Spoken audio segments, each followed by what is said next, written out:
ఇంట్లో పెట్టిన డబ్బులు ఏమవుతాయి? కొత్తగా కనిపించకపోవడం ఏమిటి? పెట్టిన డబ్బులు కనిపించట్లేదు అంటే ఎవరో ఒకళ్ళు తీసుండాలి. ఇలాంటి పనులు చేసేవాళ్ళు ఎవరున్నారు? ఈ ఇంటికి కొత్తగా వచ్చిన సంపద తప్ప. అంటే ఏంటి? నేను దొంగలా కనిపిస్తున్నానా మీ కంటికి? నాకేమవసరం మీ డబ్బులు తీసుకోవడానికి? మరెవరు తీస్తారు? ఇంట్లో ఇంతమంది ఉన్నారుగా.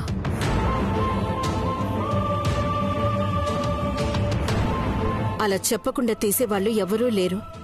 ఏమో ఎవరికి ఏ అవసరం వచ్చిందో. కొత్తగా వచ్చాను కదా అని నా మీద నింద వేయడమేనా? సౌజీ తీశాడేమో.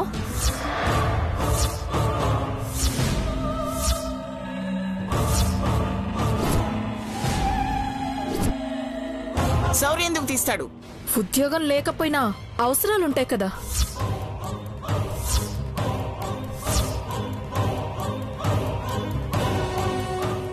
నోరు అదుపులో పెట్టుకుని మాట్లాడు. అంటే ఏంటి? పోలీస్ ఆఫీసర్ని నన్ను దొంగం చేస్తున్నావా? అవసరం ఎవరితో అయినా ఏమైనా చేస్తుంది.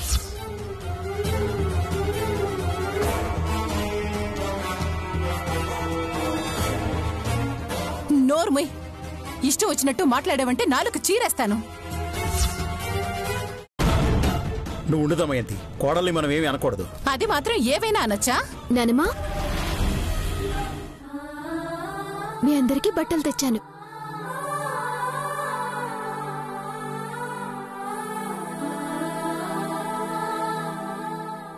మీ మనవరాలు దొంగతనం చేస్తే ఇప్పటిదాకా మీరు అందరూ కలిసి నన్ను దొంగను చేశారుగా.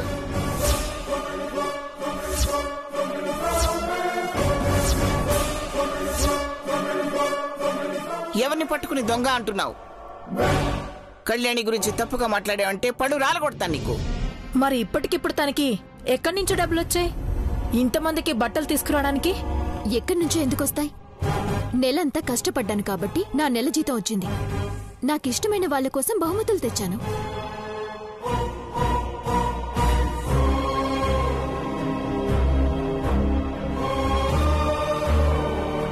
అంటే ఏంటి నీ ఉద్దేశం? నా కొడుక్కి పని పాట లేదు, నువ్వు మాత్రం ఉద్యోగం వెలగబెట్టి సంపాదిస్తున్నావని అందరి ముందు డబ్బులు కొట్టుకోవడానికా ఇవన్నీ?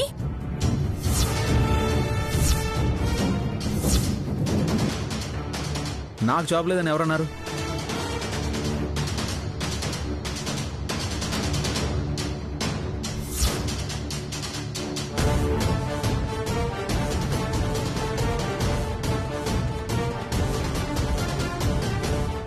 దీని పుణ్యవాని ఉద్యోగం పోయింది కదరా.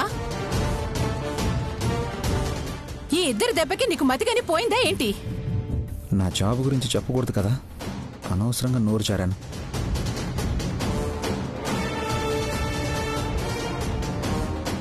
అవునమ్మా, ఈ టెన్షన్స్కి నా మైండ్ సరిగ్గా పనిచేయడం లేదు. మరి ఇంట్లో పోయిన డబ్బులు ఏమైనట్టు? ఎవరు తీసినట్టు? టెన్షన్ పడద్దు. ఆ డబ్బు ఎవరు తీశారో 5 నిమిషాల్లో కనిపెడతాను.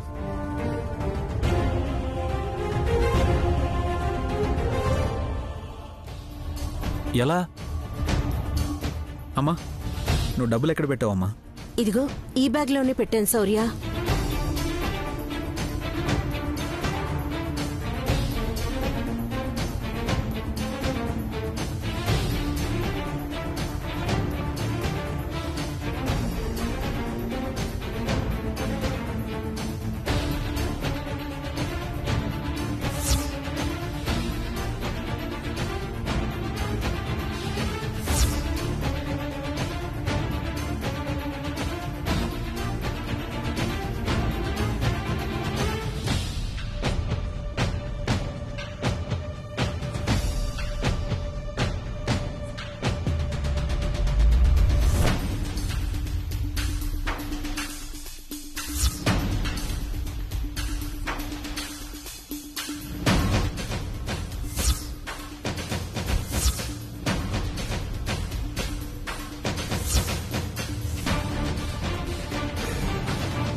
డబ్బులు పల్లవి అత్తయ్య తీసింది.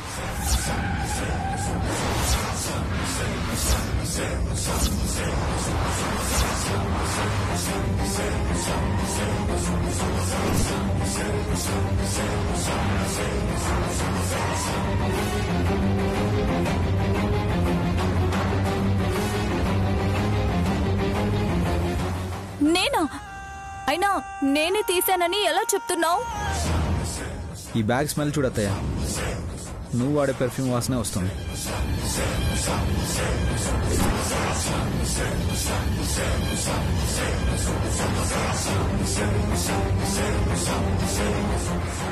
చిచ్చి, చివరికి ఇంత దిగజారిపోయావన్నమాట. ఇలాంటి పనులు కూడా చేస్తున్నావా? తను కష్టపడటం చూస్తూ కూడా ఆ డబ్బులు కొట్టేయడానికి నీకు మనసులా వచ్చింది పల్లవి?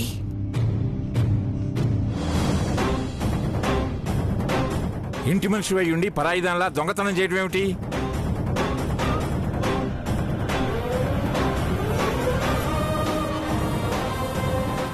సరే వదిలేయండి. మన మనిషి గురించి మాట్లాడితే మనల్ని మనం అవమానించుకున్నట్టే. నమస్కారం అమ్మా. సారీ సేఠ్జీ, డబ్బులు. మీరెందుకమ్మా సారీ చెప్తారు? నేనే మీకు థ్యాంక్స్ చెప్దామని వచ్చానమ్మా.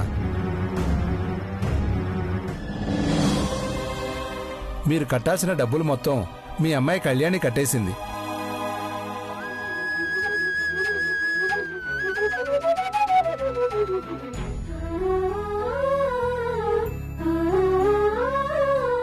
చెప్పిన టైంకి ముందే డబ్బులు కట్టినందుకు థ్యాంక్స్ చెప్పి రమ్మని మా సేటు గారు పంపించారు. ఉంటానమ్మా.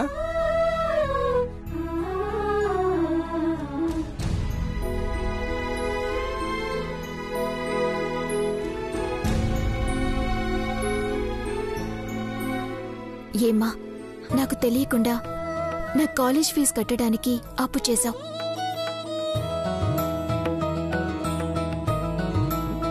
నా అవసరాలకి సాయం చేయటానికి షాప్ పెట్టా.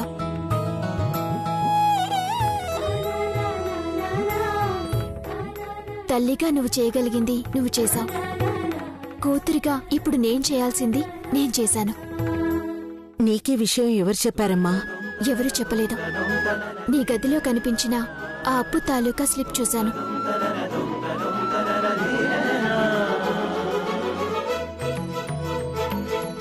పుట్టింటికి వచ్చిన ఆడపిల్ల అమ్మ కళ్ళల్లో ఆనందాన్నే కాదు, ఆ ఆనందం వెనక దాచుకున్న బాధని కూడా చూడాలని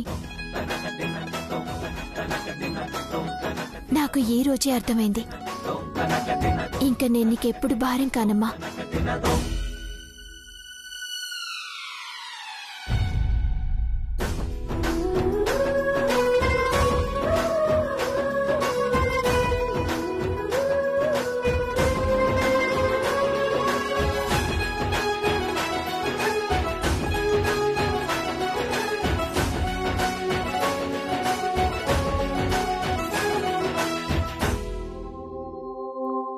బిడ్డ గురించి తల్లి, తల్లి గురించి బిడ్డ ఎంతగా ఆలోచిస్తారు. ఒకరు కష్టపడకూడదని మరొకరు కష్టపడతారు అనడానికి మీరే నిదర్శనం.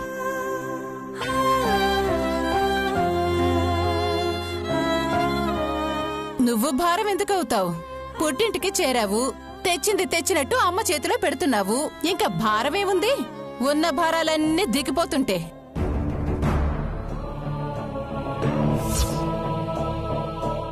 నిజానికి కళ్యాణి ఫీజు కట్టాల్సిందే నేను. అయినా తల్లిగా అనుపమమ్మే ఆ బాధ్యత తీసుకుంది. అందుకు అభినందించాల్సింది పోయి అలా మాట్లాడతావేంటమ్మా?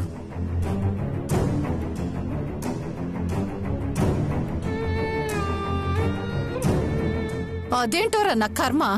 నేను ఏం మాట్లాడినా నాకేనాడు నా భర్త సహకరించడు, నా బిడ్డ సహకరించడు. నేనేం మాట్లాడినా అన్నిటికీ ఎదురొస్తారు.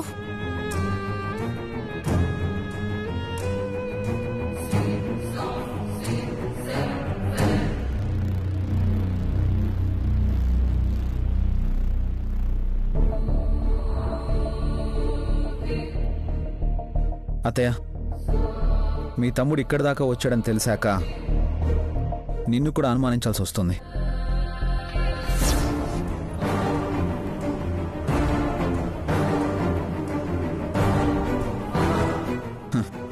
నంబర్ మార్చినంత మాత్రాన వాడు తప్పించుకోలేడు. సిద్ధుని నా నుంచి ఎవ్వరూ కాపాడలేరు.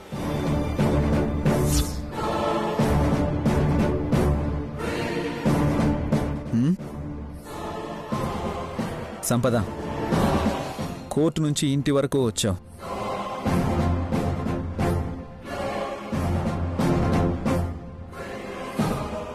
కళ్యాణినే దోషిని చేయాలని చూశాం. కళ్యాణి నీలాంటిది కాదు. నీకు తనకి ఏ విషయంలోనూ పోలిక లేదు.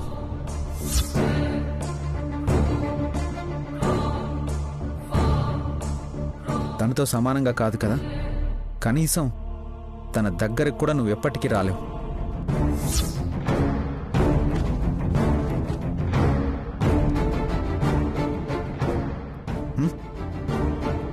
ఆఫీసర్, నా మొదటి జీతంతో మీకోసం తీసుకొచ్చిన షర్ట్ ఒకసారి వేసుకోరా?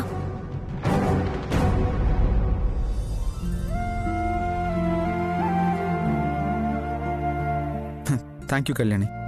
అమ్మా ఇదిగో.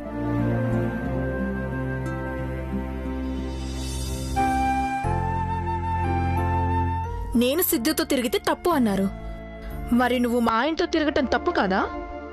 నేను నా మెడలో తాళి కట్టిన భర్తను అడిగాను.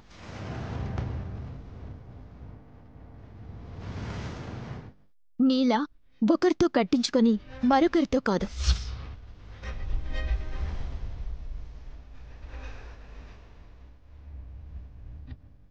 ఇంకోసారి శౌర్యతో తిరుగుతూ కనిపించు, అప్పుడు చెప్తాను నీ సంగతి. నా గురించి తర్వాత. నువ్వు ఆ సిద్ధుతో మాట్లాడుతూ కనిపించు చాలు.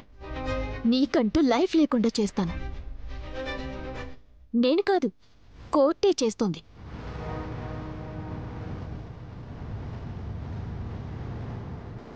నానమ్మ, మీ బట్టలు చూపిస్తాను, పదండి.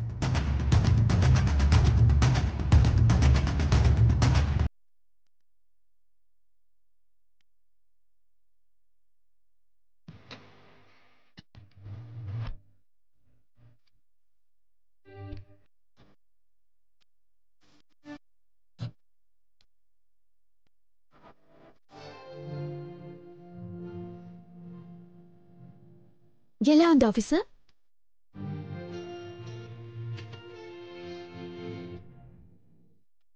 నీ సెలక్షన్కి పేరు పెట్టగలనా? నన్ను గట్టిగా కౌగిలించుకొని ఐ లవ్ యూ చెప్పినంత ఆనందంగా ఉంది. అయితే గట్టిగా కౌగిలించుకుని అడుగుతాను.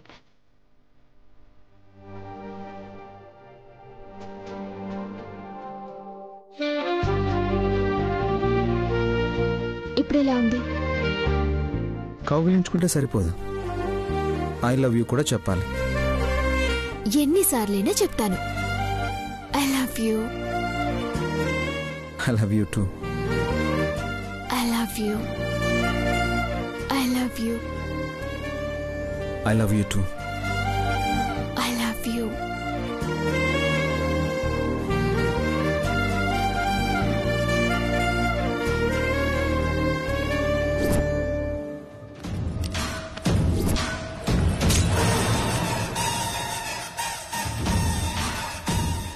I love you. I love you. I love you too. I love you. Hello,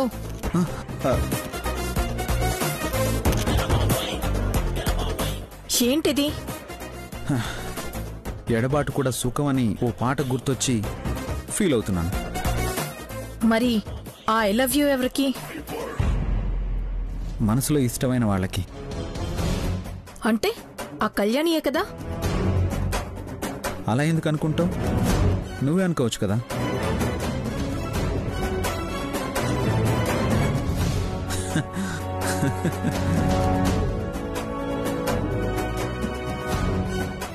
ఈ కళ్యాణితో చేరి బాగా మాటలు నేర్చాడు.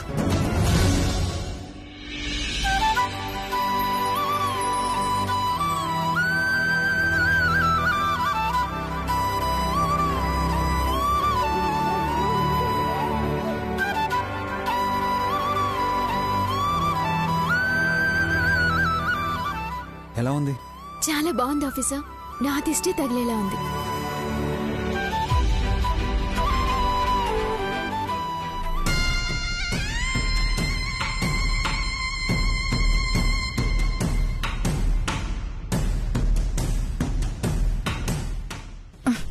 అత్తయ్య తప్పుకోండి. ఇప్పుడు నీకు నేనే వడ్డమయ్యానే? కళ్యాణి శౌర్యకి బొగ్గు చుక్క పెడుతుంది. కళ్యాణియా?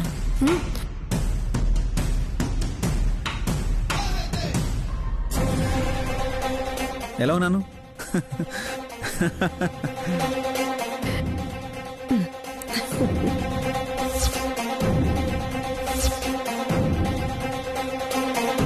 నా కూతురిచ్చిన కొత్త బట్టలకి పసుపు రాయలేదు.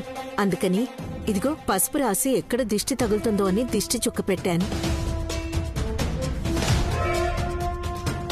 నీ కళ్ళకి కళ్యాణి కవర్లు గాని వచ్చాయంటే ఎవరిని చూసినా నీకు కళ్యాణి ఇలాగే కనిపిస్తుంది. చీకటి పడుతుంది, పోయి ఇల్లంత చిమ్ము. చీకటి పడ్డాక చీపురు ముట్టుకోకూడదు. ఏంటి మిడికుట్లేసుకొని చూస్తున్నావు? పో. కళ్యాణి కదా ఉండింది.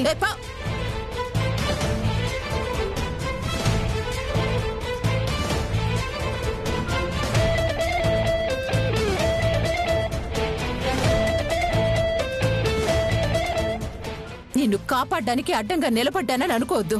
అది కోర్టులో గెలిచిందంటే ఎక్కడ జీవితాంతం దాన్ని భరించాల్సి వస్తుందా అన్న భయంతో నిలబడ్డాను. అలా అని ఆ సంపద కోసం నిన్ను నెత్తిన పెట్టుకుంటానని కలగనుకు.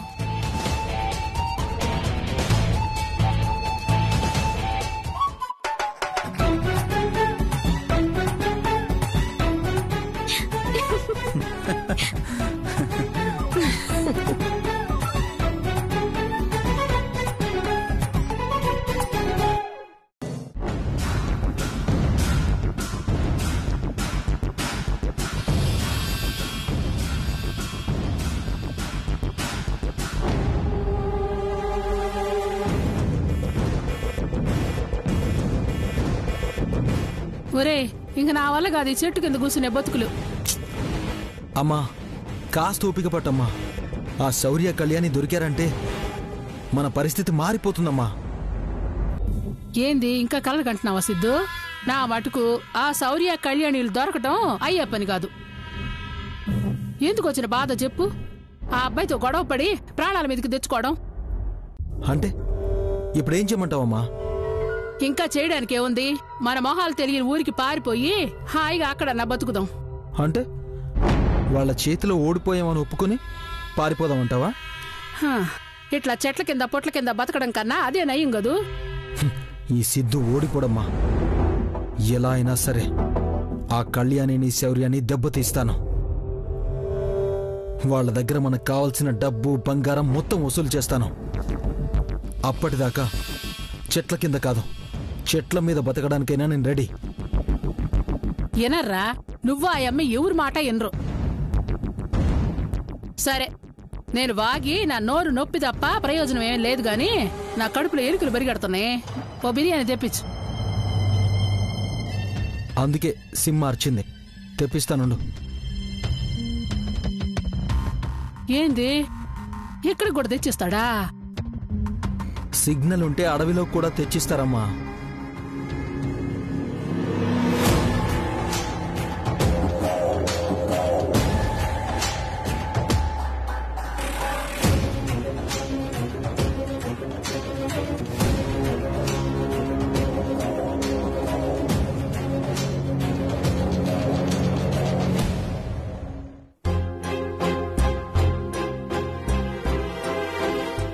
నానమ్మా, దీపాలు పెట్టేస్తాను.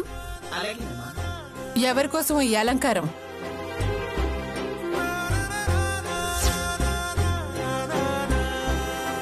పెళ్ళైన అమ్మాయిలు ఎవరైనా సాయంత్రం పూట అందంగా తయారై ఇంట్లో దీపాల కన్నా వెలిగిపోవాలని ఎందుకు చూస్తారు? కట్టుకున్న భర్త కోసమే కదా. ఆ రోజుల్లో మీరు ఇలాగే తయారయ్యేవారంటగా. ఎవరు చెప్పారు నీకు? మీ గురించి అంత వివరంగా ఎవరు చెప్తారు? మావయ్య గారే.